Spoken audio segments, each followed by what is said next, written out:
Thiam, président de l'ANPS. dañ fi ñëwoon pour maye masque ñi nga xam ne ñooy sunu correspondant yu nekk ci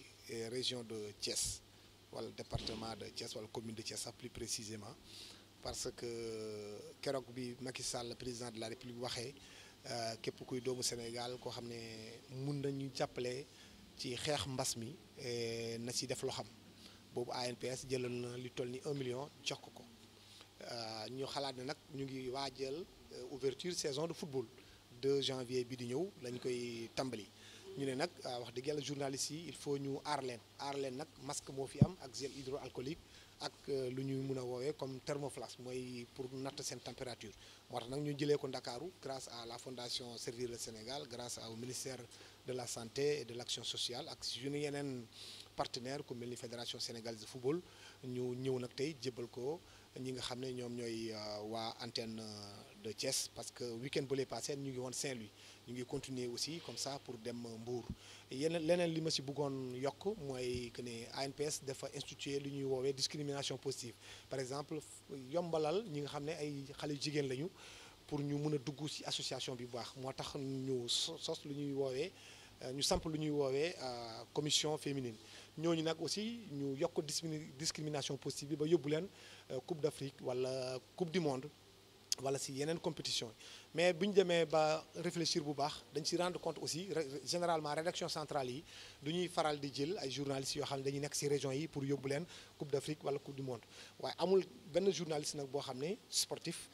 ñaan na yàlla dund vie am yëpp def expérience am ba pare te du mës a dund compétition yu mel noonu moo tax nag ñu ne léegi dañuy yaatal discrimination positive bi du ñu mun a peut-être jël tous les journalistes qui sont à Thiès mais compétition bu jotee mun nañu wax ne ren ji cette année mun nañ jël par exemple kenn ku nekk si Thiès beneen yoon ñu jëlaat keneen ku nekk Saint-Louis beneen yoon ñu jëlaat keneen ku nekk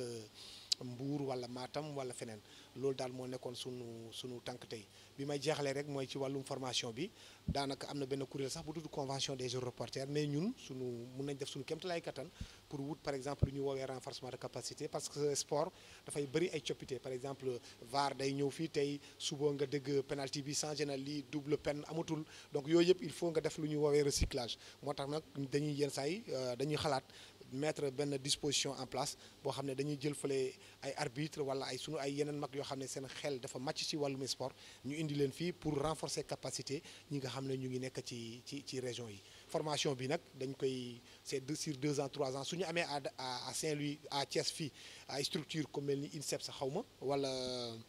wala CNEPS wala ISEC su fekkente ne installé na fii mun nañu discuter avec la maison mère bu ñu mayee bourse ñu jël bourse bi nag sunu concert bii di Mariam dina ma baal mais cette fois-ci nag man damay choisir journaliste boo xam ne tàggat yaram lay def ma jox ko quoi. voilà man Matar Samb laa tudd man maay président association départementale de la presse sportive de Thiès te yi ñu am mbégte ak bànneex dalal fii kii ñi nga xam ne ñoom ñooy association nationale de la presse sportive bu Sénégal dañoo ñëw fii nag ci Shams loolu nag dañ ciy sant borom kër gi Samb di ci sant aussi kenn koo xam ne ki suñu naataangoo la muy Papis Diallo mi nga xam ne ñoom ñoo ñu yaatal fi dalal ñu fi ngir ñu dalal fi suñuy gan ñu waa association nationale de la presse sportive bi nga xam ne dañ fee ñëw pour indil ñu loo xam ne li daf ñuy aar ñun dafay aar suñu dund aar suñu wér-gu-yaram lan la ay masque lañu fi indi ay gel lañu fi indi ay thermoflash lañu fi indi ay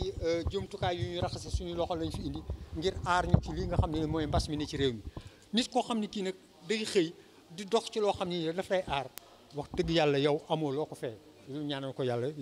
wéral cëram li nga xam ne li aussi mooy beneen jéego bi ñu fi seqi mooy ñun association bi nga xam ne moom la ñu yàlla def ñun ñu yor ko di ko doxal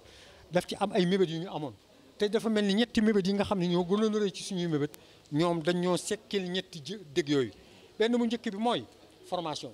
ay ndaw lañu yoo xam ni ñoom ñoo nekk ci association bi soxla ñu leen di tàggat di leen joyanti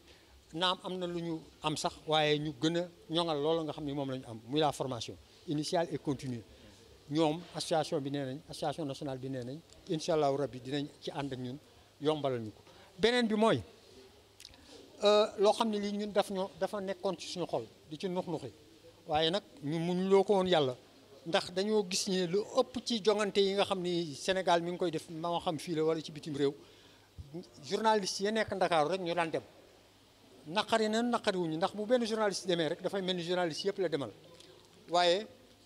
tey jii président ANPS nee na dinañ fexe ba ñoom ci ni nga xam ni mooy seen doxalin bu bees fexe ba di ci dugal ñi nga xam ne ñoom ñoo nekk ci gox yeeg goxaat yi romb Ndakaaru mais dugg ci gox yeeg goxaat yi loolu aussi mooy dañ koy rafetlu beneen bi mooy makkaan moo xam ni mii suñu makkaanu bopp lay doon moo xam ni association moom moo koy moomal boppam gis nga am na ku ma ci doon waxtaanal rek mu naan ñu nañ dem seeti maire diw ngir ñu wutal ñu makkaan moo xam ni dañ fa mën a ne tey jii dafa mel ni ANPS dëgg googu nekkoon suñu tànk itam mi ngi ñu koy sekkal kon du ñu mën lu dul rafetlu vraiment seen ñëw fii te di ci am mbégte bu baax a baax te xam ne léegi nag bal baa ngi ci suñu wet ñetti yooyu nga xam ni moo doon suñu soxla ñoom nee nañ pare nañ ñoo ngi taxaw ci ànd ceeg ñun bu sooxee ci ñun la sooxee